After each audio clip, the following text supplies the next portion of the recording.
'Tis a fearful thing to love what death can touch. A fearful thing to love, to hope, to dream, to be and oh, to lose. A thing for fools, this, and a holy thing to love. For your life has lived in me. Your laugh once lifted me. Your word was gift to me. To remember this brings painful joy. 'Tis a human thing, love, a holy thing, to love what death has touched. A poem by the rabbi and liturgist Chaim Stern. I began with it this morning because I think it speaks to the dilemma Jesus' disciples face when he shows up in their midst, fresh from the horrors of crucifixion, and invites them to journey back from fear to love. Peace be with you, Jesus says in our gospel, no doubt with an affectionate, amused smile on his face. And I'll bet you the disciples mutter, yeah, not so fast, buddy. You were dead. As in, dead. You're gonna have to give us a minute. I think Jesus will have to give all of us a minute, or several. Because aren't we, just like the disciples, afraid to touch, to trust, to love, and to hope in this world that is staggering under the weight of so much death? Don't we also tremble at the empty tomb, hesitating, wondering, disbelieving? Don't we tell ourselves to be cautious and careful, modest and moderate, keeping our joys and enthusiasms in check because, come on, how can news this good be true? How audacious would we have to be to lean into it, or, God forbid, proclaim it? How shall we, here now in the company of the broken and the bleeding, embrace resurrection? I cherish the gospel stories we read in the season of Easter because they show us a way forward. They show us simply and beautifully how to do this holy thing, this hard, essential thing, to love and not despair, to trust and not retreat, even in the face of destruction and death. Imagine for a moment what you would do if you found yourself facing Jesus' bizarre post-Easter predicament. Imagine showing up in a room where your friends have gathered to grieve the loss of you and having to convince them somehow that you are alive. Imagine their terrified faces as you say the appalling thing over and over again, I am not a ghost, I am not a delusion, it's really me. How would you make your case? What would you do to calm their fears? Jesus presents his scars. He offers his friends his vulnerability, his beautiful and broken body enlivened and transformed by the high costs of love. He offers them not a scientific treatise on resurrection, not an eloquent sermon, not a dazzling display of pyrotechnics, but his body, the narrative of his body, its scars, its trials, its losses, its defeats. I have history, just like you do, he shows his loved ones in the evidence of his hands and his feet. I am alive not just to triumph and victory, but also to pain and sorrow. I don't float somewhere above you. I am here with you in the hot, searing heart of things where the grace of God makes its home. Touch me and see. When Jesus' hands and feet aren't quite enough to convince his friends, he offers up his tongue, teeth, esophagus, stomach, and intestines too. Do you have anything to eat around here? He asks. The disciples hand him a piece of fish and watch in puzzled, joyful fascination as he chews and swallows it. As the moments pass and the fish disappears, the dissociated disciples return to their bodies, their senses, their lived memories of shared appetites and shared meals. They lose enough of their fear to hear what Jesus is saying to them. And in their open-hearted hearing, they change. By the end of the encounter, the disciples are no longer frightened spectators. They are witnesses. Witnesses with skin in the game, witnesses confident of their testimony, witnesses bursting with a story of resurrection love so powerful they cannot keep their mouth shut. By sharing his scars, expressing his hunger, and accepting their hospitality, Jesus turns his disciples' trauma into communion. I love this story for the way it grounds divine revelation in the concrete and the ordinary. It is in the presence of skin and bones, taste buds and nerve endings that the disciples find a way to begin again. Which is why perhaps all of Jesus' post-resurrection appearances in the Gospels center on bodies. He receives the tearful embrace of Mary Magdalene, who clings to him as tightly as he can. He makes footprints on the Emmaus road with two of his bewildered friends. He tears into hunks of bread at their dinner table until at last they recognize who he is. He chews on broiled tilapia. He makes a campfire on the beach and cooks breakfast for his friends.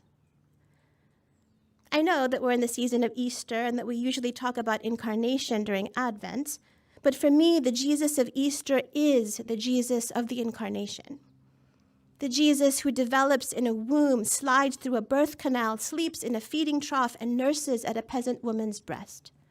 The Jesus who soaks in the waters of baptism, hungers for bread in the Judean wilderness, weeps at Lazarus' tomb, basks in scented oils on his feet and his head, sweats blood in the Garden of Gethsemane, and asphyxiates on a Roman cross.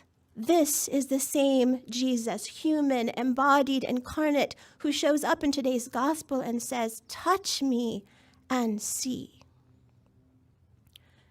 As theologian James Allison puts it, Jesus doesn't simply erase death. He carries death's shell on his living body, rendering his scars a trophy, a sign of life's ultimate and lasting victory. What type of life is this, Allison asks in awe, that includes death, allowing it to be something that can be shown to others in order to allay their fears? If even at the height of resurrection victory, Jesus' witness is a witness of visible scars and named hungers, then maybe we should pay attention. Maybe when the world looks at us to see if our faith is authentic and trustworthy, it needs to see our scars and hungers too. Our vulnerability, not our immunity. Our honesty, not our pretenses to perfection. What would it look like for us to offer our stories of scars and graces, hungers and feasts, and testimony to this world? As we here at St. Mark's emerge from the pandemic and begin again to be the church in person, side by side, perhaps these post-resurrection stories can show us how our embodied lives can become a way of love in this place. Naming our hungers, widening our tables, sharing our scars and our feasts. What if this is practicing resurrection? Maybe more is at stake in a piece of fish or a glass of water or a loaf of bread than we have yet imagined. When the disciples feed Jesus, he feeds them in return. In the encounter of skin to skin, their eyes are opened, death flees, and the resurrected Jesus comes alive in them. Belief doesn't come first. Scars come first. Food comes first. Bodies come first. It feels painful to talk about bodies this morning, and of course you all understand why. How shall we speak of empty tombs when so many precious, singular, God-breathed bodies are dying? because the powers that be around us and within us insist that they don't matter. I imagine many of you are like me. You wake up these days afraid to look at your news feeds because the headlines tell us that bodies, Black bodies, Asian bodies, trans bodies, immigrant bodies, unhoused bodies are expendable. And these stories that come to us morning after morning after morning are soul-crushing. We are a resurrection people, but we are also a people in pain.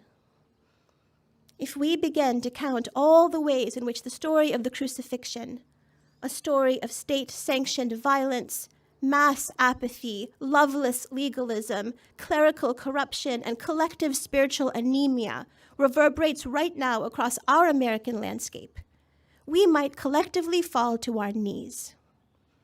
Jesus and his scars are everywhere.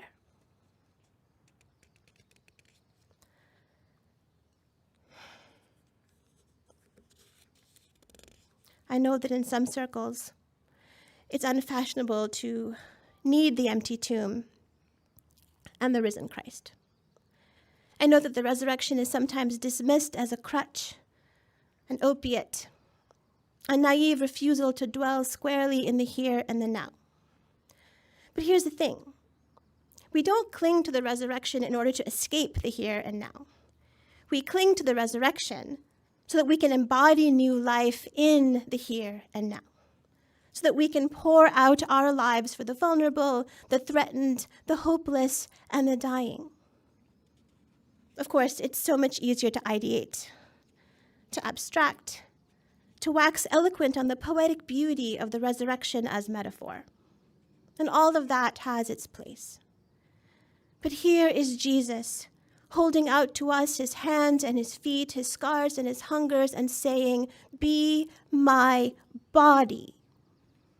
Be my body in the shadow of the lynching trees. Be my body in the institutions of power and influence you inhabit. Be my body in the locations where hatred, white supremacy, violence, and trauma rule the day. Be my body in all times and places where death mocks and diminishes my children.